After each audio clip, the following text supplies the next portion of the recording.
DeBerg. I'm saying hello to you from Paris. It's September 29, the year 2019.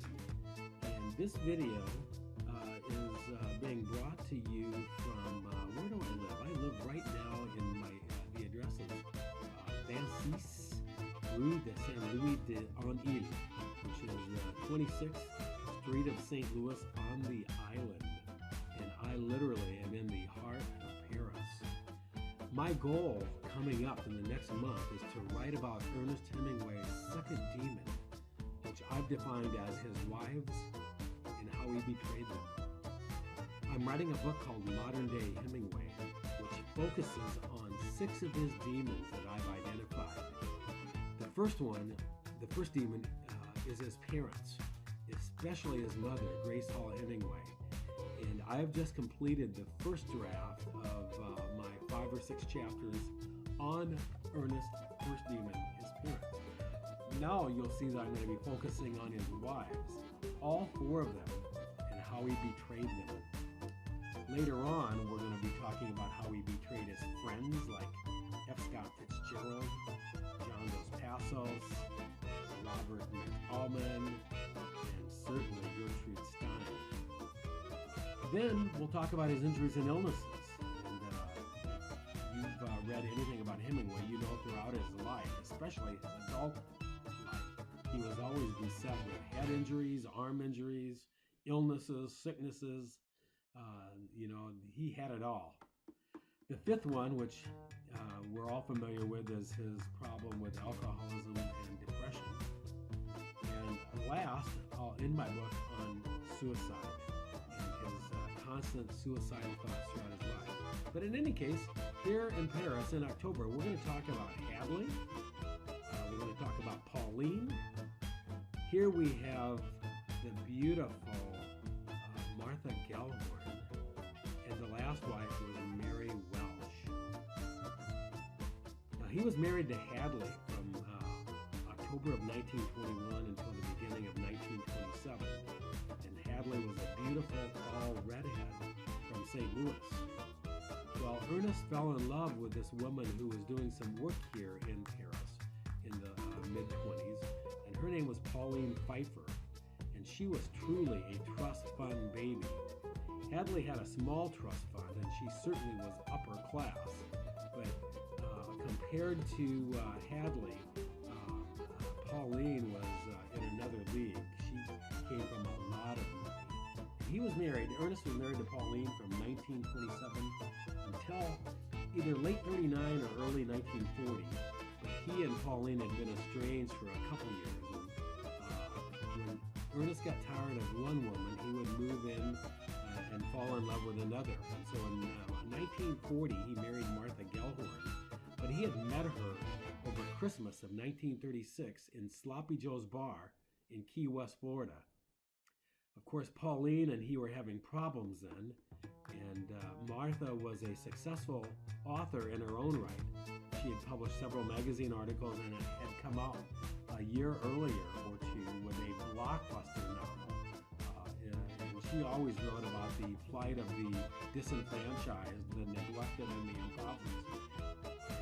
Martha Gellhorn was a very independent woman, and compared only to his mother, some authors have said that the only woman that ever truly stood up to him was Marty Gellhorn.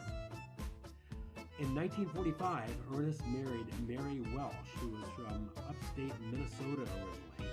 And Mary Welsh was a reporter covering some stories from World War II in 1943 or 44, when Ernest met her in England, fell in love with her, and of course he was married to her until the end of 1961. But right now, where are we? We are in Paris. And in late December, I think it was December 21 in fact, 1921, Ernest was 21 years old, having married Hadley Richardson from St. Louis. And she was, maybe 28 or 29 years old. She was 7 or 8 years older than Ernest.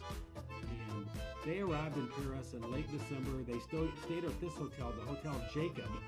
This hotel is now called the Hotel d'Angleterre, but it's on Rue de Jacob here in Paris.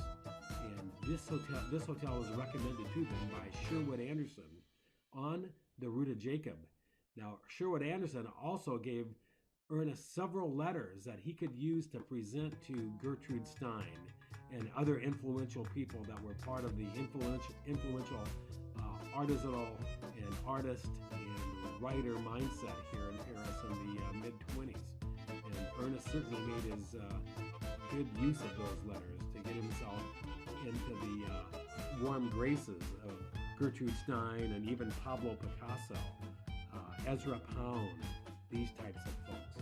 Here's a picture of the Room de Day, which is a beautiful room, and it's actually room chambre nombre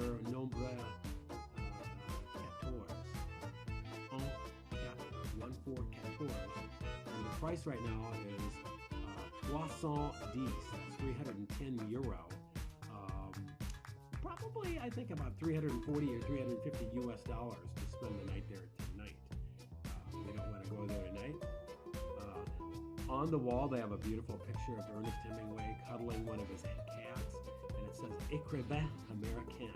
That's American writer, and they proudly displayed that on the wall.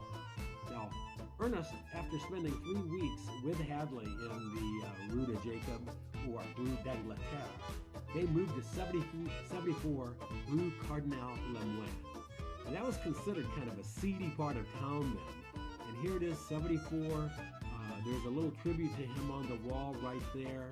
It was on Rue du Cardinal Lemoine. And every street here in Paris is named after some famous artist, writer, politician, or musician in some respect. But Cardinal Lemoine lived way back in 1250 to 1313. He was a doctor at the University de Paris. And of course, you see here there's a tribute to Ernest on the wall right there. Let's look at the next slide. And there is the tribute to him right there. Here are the mail post box. Here's the plaque and tribute to him. Here's actually a store. It's the Agence de Voyage under Hemingway. It's a travel agency, actually. And here it says he was in Paris when he was young, and there was a time when they were poor and very happy, very poor and very happy.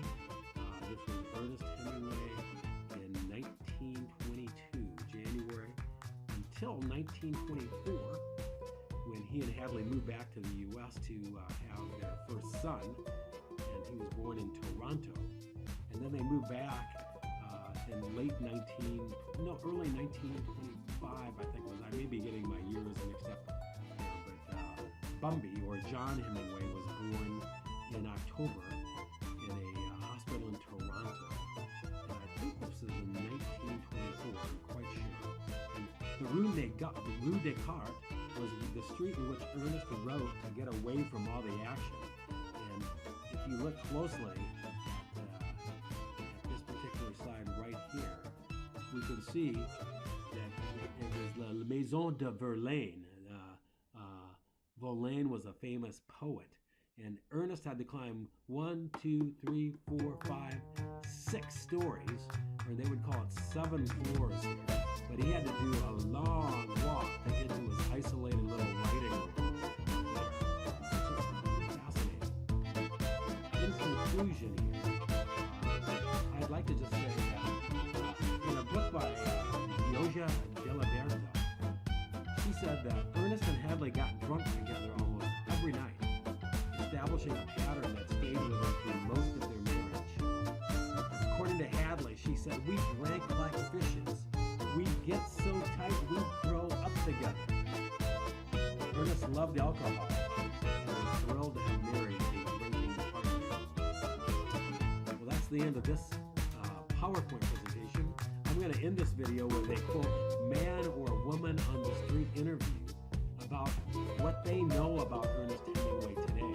And I hope you enjoy these. I'll try to end each of my presentations with a man or a woman on the street interview. I'm out until next week, or maybe a couple weeks from now. Au revoir, and à bientôt.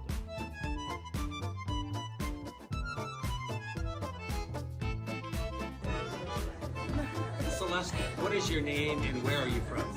My name is Celeste and I'm from London. From London.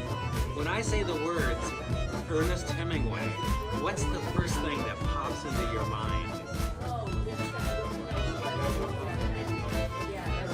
I guess books.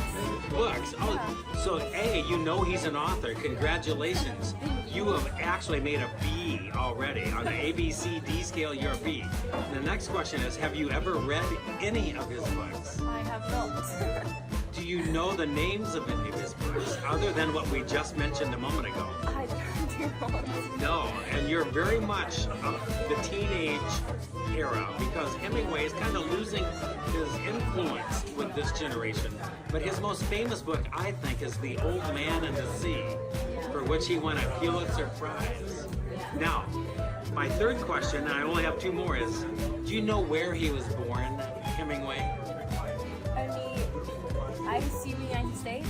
Yes, he was born in Oak Park, Illinois, on July 21, 1899.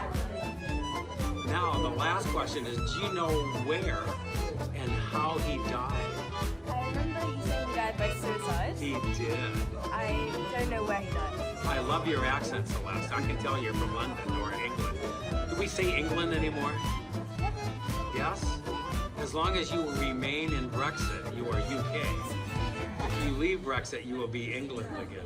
My last question, do you know how he died? I know he died by suicide. Do you know how? How did he take his own life? How do men usually commit suicide? Was it poison? No. Women do poisoning. Men, what do they do? Jump off a bridge? I don't know. I don't know. You want to know the answer? He died in Ketchum, Idaho on July 2nd, 1961, just prior to his 62nd birthday. And he died at the end of a double-barrel shotgun blast. And both blasts went off. That's a very sad ending. Would you agree? Yeah. Celeste, thank you for your time. No problem.